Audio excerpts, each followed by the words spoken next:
Ready for the weird and brutal side of Scotland? After you all loved the Scottish archaeological finds video, we are starting a dark new 5-part series, getting our teeth into, no star not you, 5 historic Scottish serial monsters, covering a century at a time. Today we meet 5 16th century psychopaths.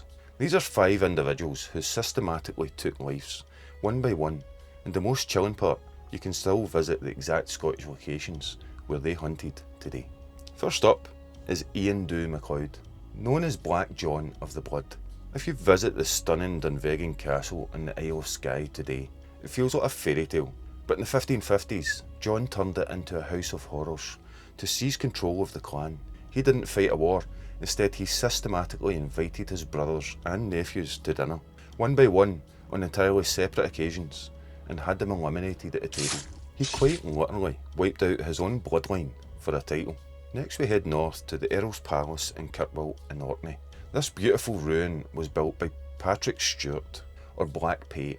History often assumes the Scottish monarchy controlled its nobles, but Pate was so geographically isolated, he operated as an unchecked serial predator. He abducted travellers, forced them to build his palaces, and when they collapsed, he tortured and ended their lives purely for sadistic entertainment. Down in the Scottish borders, we find Geordie Byrne. Border reivers are often romanticised as cheeky rogues, but when Byrne was finally sent to the gallows in 1596, he made a chilling confession. He admitted he hadn't just been stealing, he had spent his entire life deliberately hunting and taking the lives of innocent men, women and children, simply because he enjoyed the thrill of the kill. Over in Perthshire, near the ruins of Finlarrig Castle, we have Donna Chadhu, or Black Duncan Campbell. Highland expansion wasn't always won in misty battlefields. Black Duncan carried a literal written hit list in his pocket for decades. He operated like a mafia boss, methodically organising the eliminations of his rivals and neighbours, ticking their names off his list one by one as his empire grew.